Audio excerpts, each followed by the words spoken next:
দক্ষিণেশ্বরে চলে এসেছি। এবার মন্দির খোলা আর বন্ধ হওয়ার টাইমটা তোমাদের বলে দিই। এবার কুপনের কথাটা বলে দিই, কারণ কি অনেকেই তো দক্ষিণেশ্বরে এসে ভোগ খেতে চায়, তো ভোগের কুপন পাবে। এইমাত্র মা ভবতারিণীর পুজো দিয়ে বেরোলাম, গঙ্গা জল নিয়ে নিয়েছি আর গঙ্গা জলও ছিটিয়ে নিয়েছি। যারা যারা দূর থেকে দর্শনার্থীরা আসছেন তারা এসে গেস্ট হাউসে থাকতে পারবেন। আদ্যাপীঠে চলে এসেছি, আমি এখন আদ্যা মায়ের মন্দিরের ঠিক সামনেই দাঁড়িয়ে আছি। ভোগের মধ্যে কি কি রয়েছে তোমাদের সাথে শেয়ার করছি।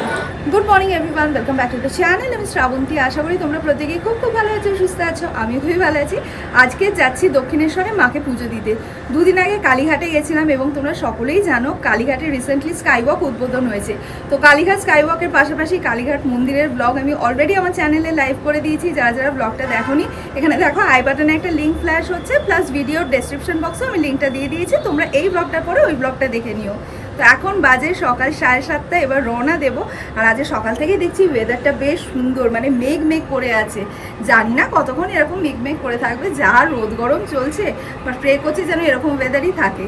তো আজকে দক্ষিণেশ্বরে পুজো দিয়ে ইচ্ছা আছে আদ্যাপীঠেও যাব। আর বহু বছর পর জানো তো আজকে আদ্যাপীঠে যাব। তো আদ্যাপীঠে গিয়েও ইচ্ছা আছে পুজো দেবো, ওখানে বসে ভোগ খাবো। আর আদ্যাপীঠের ওপর কোনো ব্লগ আমার চ্যানেলে নেই, সেই জন্য আমার ইচ্ছা আছে আদ্যাপীঠের ওপর সুন্দর করে ভিডিও বানিয়ে তোমাদের সাথে শেয়ার করবো। তো চলো এবার বেরোই, যেতে যেতে আবার কথা হবে। বাড়ি থেকে বেরোনোর সময় তোমাদেরকে তো বললাম মেঘ মেঘ করে আছে, বাট এদিকে কিন্তু সূর্য দেবতা অলরেডি দেখা দিয়ে দিয়েছেন রাস্তায় বেরোনোর সাথে সাথে। আর 7:30টার সময় যা রোদ উঠেছে, বোঝাই যাচ্ছে সারাদিন কি রকম তীব্র রোদ গরম হবে। আমি না এর আগের দিন যখন নিউ মার্কেটে গেছিলাম ওখানেও দেখেছিলাম মেঘ করে গেছে, আর ভিডিওর মধ্যে তোমাদেরকে আমি বলেছিলাম যে কি সুন্দর মেঘটা করে গেছে, বেশ ভালোই হবে। আবার দিয়ে কিছুক্ষণ পরে রোদ উঠে গেছে। এবার থেকে ঠিক করেছি আর বলবোই না, বললেই সাথে সাথে আমার নিজের নজরই বোধহয় লেগে যাচ্ছে, আবার সেই রোদ উঠে গেছে। যাই হোক, কি আর করা যাবে, চলো।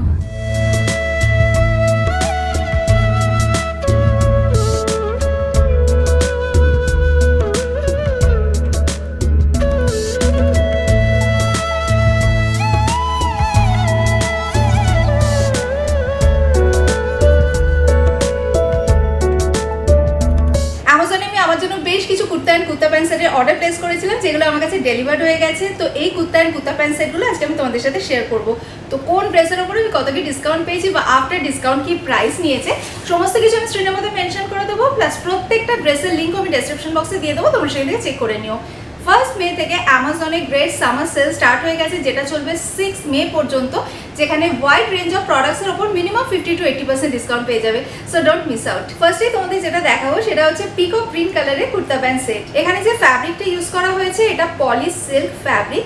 এটা straight fit calf length kurta, নেকটা রাউন্ড নেক, চেস্টে জারি ওয়ার্ক রয়েছে, স্লিভসগুলো 3/4 স্লিভ, স্লিভসের এন্ডেও জারি ওয়ার্ক রয়েছে। কুর্তার সাথে এরকম একটা গোল্ডেন কালারের স্ট্রেট ফিট প্যান্ট দিয়েছে। আর প্যান্টের মধ্যে যে ফ্যাব্রিকটা ইউজ করা হয়েছে এটাও পলিসিল্ক ফ্যাব্রিক। এটা ডাব্লু নেভি ব্লু কালারের straight fit knee length kurta. এখানে যে ফ্যাব্রিকটা ইউজ করা হয়েছে এটা cotton plain fabric, which is very comfortable. নেকটা ম্যান্ডারিন নেক, চেস্টে বাটন রয়েছে, আর স্লিভসগুলো 3/4 রোলড আপ স্লিভস। আর এই কুর্তির মধ্যে একটা পকেটও রয়েছে। এটা সি গ্রিন কালারের কুর্তা প্যান্ট সেট। এখানে যে ফ্যাব্রিকটা ইউজ করা হয়েছে এটা পিওর কটন ফ্যাব্রিক। এটা straight fit calf length kurta, নেকটা বোট নেক, আর স্লিভসগুলো 3/4 স্লিভস। আর কুর্তার সাথে এরকম একটা স্ট্রেট ফিট প্যান্ট রয়েছে। এটা পিঙ্ক কালারের স্ট্রেট ফিট কুর্তা। এখানে যে ফ্যাব্রিকটা ইউজ করা হয়েছে এটা 100% কটন ফ্যাব্রিক। এটা কাফ লেন্থ কুর্তা। কুর্তার মধ্যে যে প্যাটার্নটা ইউজ করা হয়েছে এটা জিওমেট্রিক প্যাটার্ন। নেকটা কি হোল নেক, আর স্লিভসগুলো 3/4 স্লিভ, স্লিভসের এন্ডে লেস রয়েছে। এটা গ্রিন কালারের kurta palazzo and dupatta set. আমি জানি এবারে আমার শপিং এ গ্রিনটাই বেশি হয়ে গেছে, বাট প্রত্যেকটা গ্রিনই কিন্তু ডিফারেন্ট। এখানে যে ফ্যাব্রিকটা ইউজ করা হয়েছে এটা পলি সিল্ক ফ্যাব্রিক। এটা straight fit calf length printed kurta. কুর্তার মধ্যে ফয়েল প্রিন্ট রয়েছে, নেকটা রাউন্ড নেক, আর স্লিভসগুলো 3/4 স্লিভস। কুর্তার সাথে এরকম একটা গ্রিন কালারের পলি সিল্ক প্লাজো রয়েছে। সেটটার সাথে এরকম গ্রিন কালারের মাসলিন দোপাট্টা রয়েছে, আর দোপাট্টার এন্ডে টাসেল রয়েছে। সো এই ছিল আমার অ্যামাজন শপিং, যেগুলো আজকে আমি তোমাদের সাথে শেয়ার করলাম। আর একবার তোমাদেরকে রিমাইন্ডার দিয়ে দিই, প্রত্যেকটা ড্রেসের লিঙ্ক আমি ডেসক্রিপশন বক্সে দিয়ে দিয়েছি, তোমরা সেখান থেকে চেক করে নিও।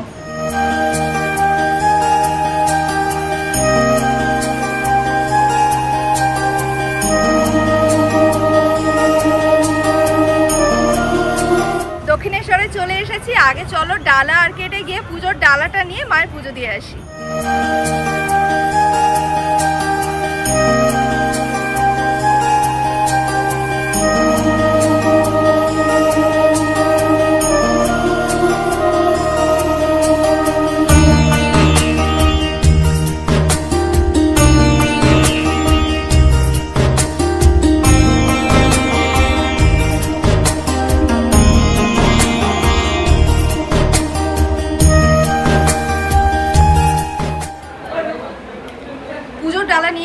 এবার মন্দির খোলা আর বন্ধ হওয়ার টাইমটা তোমাদের বলে দিই। সকাল 6টা থেকে 12:30 পর্যন্ত মন্দির খোলা থাকে, 12:30 থেকে 3টে বন্ধ থাকে, আবার 3টে থেকে সন্ধ্যে 7:30 পর্যন্ত মন্দির খোলা থাকে। আর এবার কুপনের কথাটা বলে দিই, কেন কি অনেকেই তো দক্ষিণেশ্বরে এসে ভোগ খেতে চায়, তো ভোগের কুপন পাবে। দক্ষিণেশ্বরে যে রাধাকৃষ্ণ মন্দির আছে, রাধাকৃষ্ণ মন্দিরের ঠিক পেছনেই ভোগের কুপন দেওয়া হয়, 100 টাকা করে পার হেড নেয়। আর ভোগ ওই মন্দির চত্বরে ওখানে একটা ভোগ ঘর আছে, ওখানেই বসিয়ে ভোগ খাওয়ানো হয়। আর ভোগ খাওয়ানো হয় বেলা 1টা থেকে।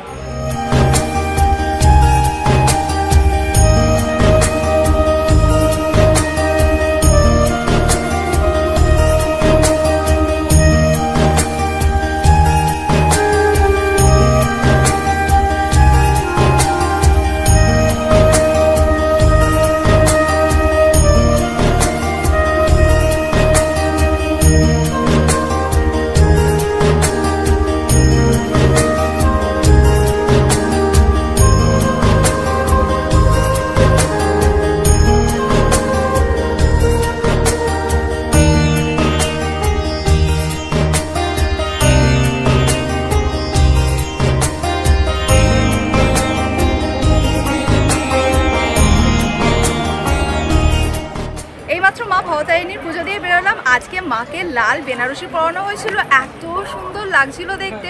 তো খুবই সুষ্ঠুভাবে পুজো দিতে পেরেছি, কোনো রকমের কোনো ধাক্কাধাক্কি ছিল না।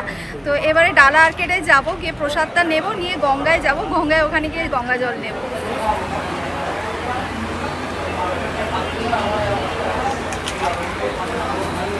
এটা হচ্ছে মায়ের পুজোর প্রসাদ।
গঙ্গা জল নিয়ে নিয়েছি আর গঙ্গা জলও ছিটিয়ে নিয়েছি। মা গঙ্গাকে তোমরাও দর্শন করে নাও।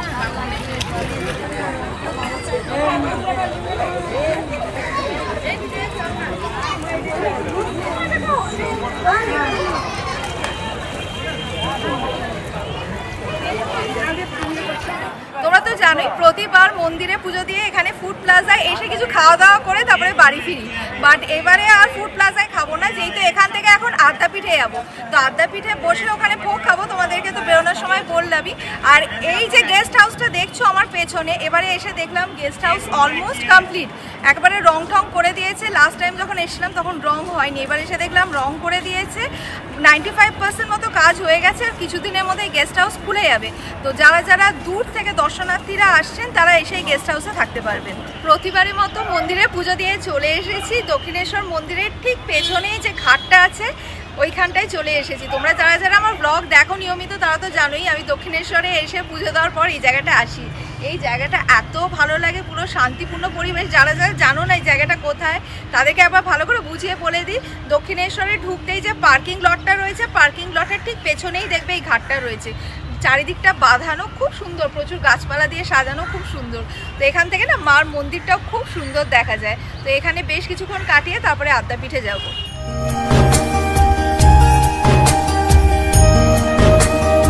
এবারে যাচ্ছি আদ্যাপীঠ। খুব বেশি টাইম বাকি নেই, 10:15 বেজে গেছে, 10:30টার মধ্যে পৌঁছতে হবে। কেন কি আদ্যা মায়ের মন্দির এই সময় ঠিক আধ ঘন্টার জন্য খোলা থাকে, 10:30 থেকে 11টা। তো সেই জন্য চলো, এখানে আর বেশি কথা বলছি না, আদ্যাপীঠে পৌঁছে আবার কথা হবে। এই হলো আদ্যাপীঠের গেট। মন্দিরে ঢোকার মুখেই প্রচুর পুজোর ডালার দোকান রয়েছে, যেখান থেকে পুজোর ডালা নেওয়া যাবে। আর গেট দিয়ে ঢুকেই ডান দিকেই রয়েছে গাড়ি পার্কিং এর ব্যবস্থা।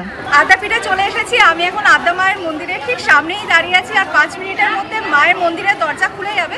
তো যারা যারা জানো না এই ইনফরমেশনটা তাদের জন্য, আদ্যা মায়ের মন্দির কিন্তু দিনে 3 বার 8 ঘন্টার জন্য খোলে।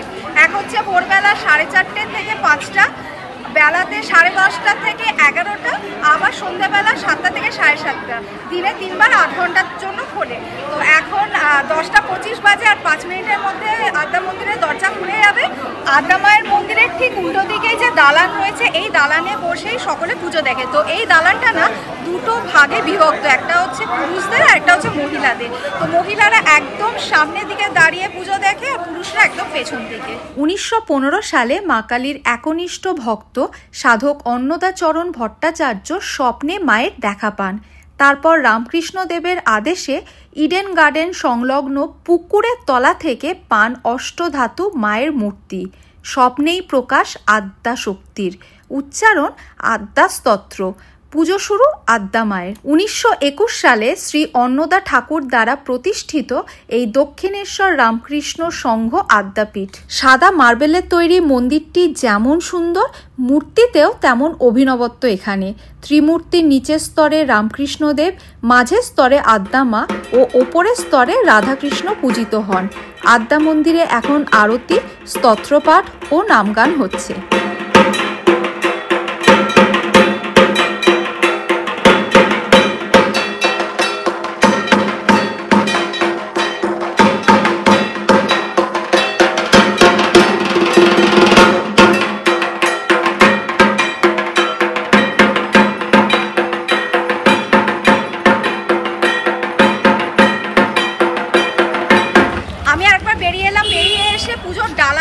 কেন কি আমি জানতাম না আজকে একাদশী, যেদিন স্পেশাল কোনো কিছু থাকে সেদিন মন্দির 12টা 12:15 পর্যন্ত খোলা থাকে। তো আজকে আমি জানতাম না একাদশী, সেই জন্য তোমাদের বলেছিলাম 8 ঘন্টাই জাস্ট মন্দির খোলা থাকবে। তো এখানে এসে জানতে পারলাম আজকে 12:15 অবধি মন্দির খোলা থাকবে। যেহেতু আজকে একাদশী, তো এটা আমার উপরই পাওনা, মাকে আরও অনেকক্ষণ দর্শন করতে পারবো। তো আগে আমি মাকে পুজো দিয়ে নেব, তারপর মন্দির বন্ধ হওয়ার 8 ঘন্টা আগে অঞ্জলিও হবে, তারপর অঞ্জলিও দিয়ে দেবো। নাট মন্দিরের ঠিক উল্টো দিকেই রয়েছে আদি মন্দির। এখানে আদ্যা মায়ের পাশাপাশি শিব ঠাকুর, সত্যনারায়ণ, জগন্নাথ, বলরাম, সুভদ্রা ও অন্যান্য দেবদেবীও রয়েছে। মন্দিরের পরিবেশটা না ভীষণ সুন্দর, শান্ত, স্নিগ্ধ, আর তার সাথে ঢাকের আওয়াজ যেন আলাদা আবহ তৈরি করছিল।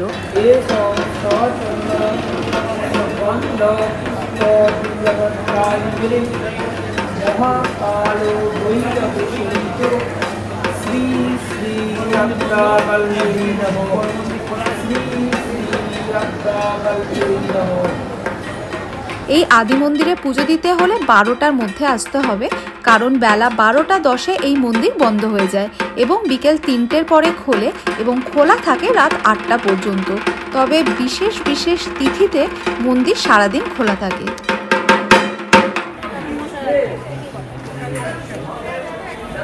এই যে আদ্যা মায়ের প্রসাদ এই মাত্র পুজোর পরে দেওয়া হলো।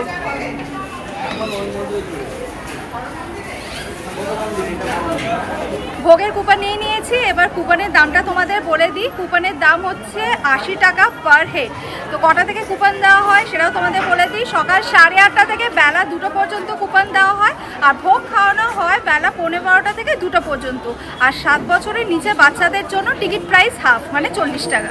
মন্দির চত্বরে মহাকাল মন্দিরও রয়েছে, আর এই হলো মহাকাল মন্দির। ছোটোবেলায় জানো তো, যখন বাবা মায়ের সাথে দক্ষিণেশ্বরে আসতাম, দক্ষিণেশ্বরে পুজো দিয়ে সোজা চলে আসতাম আদ্যাপীঠে।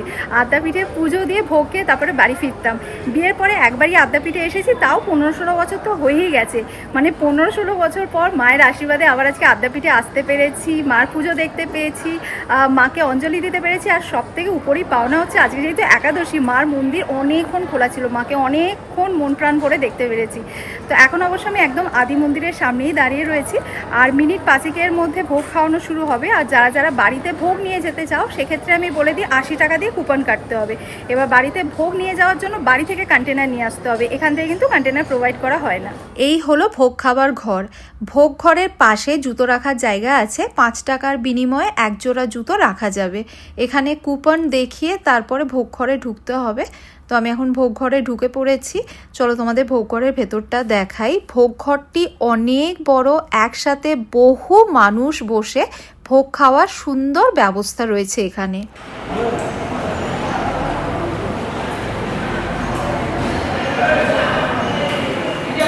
ভোগ খেতে চলে এসেছি। ভোগের মধ্যে কি কি রয়েছে তোমাদের সাথে শেয়ার করছি। ভোগের মধ্যে দিয়েছে পোলাও, খিচুড়ি, আলুর তরকারি, বেগুনি আর পাঁচমিশালি সবজি। ঠাকুরের নাম নিয়ে ভোগ খাওয়া শুরু করলাম। আদ্যাপীঠের প্রসাদের সুনাম আমরা সবাই মোটামুটি জানি। 80 টাকা কুপনের বিনিময়ে কিন্তু পেট ভরে এখানে ভোগ গ্রহণ করা সম্ভব।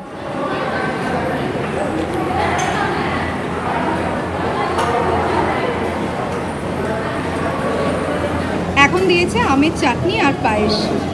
এইমাত্র ঠাকুরের ভোগ খেয়ে বেরোলাম। আর জানো তো, এখানে এসে জানতে পারলাম কেষ্টপুরেও একটা আদ্যা মন্দির হচ্ছে।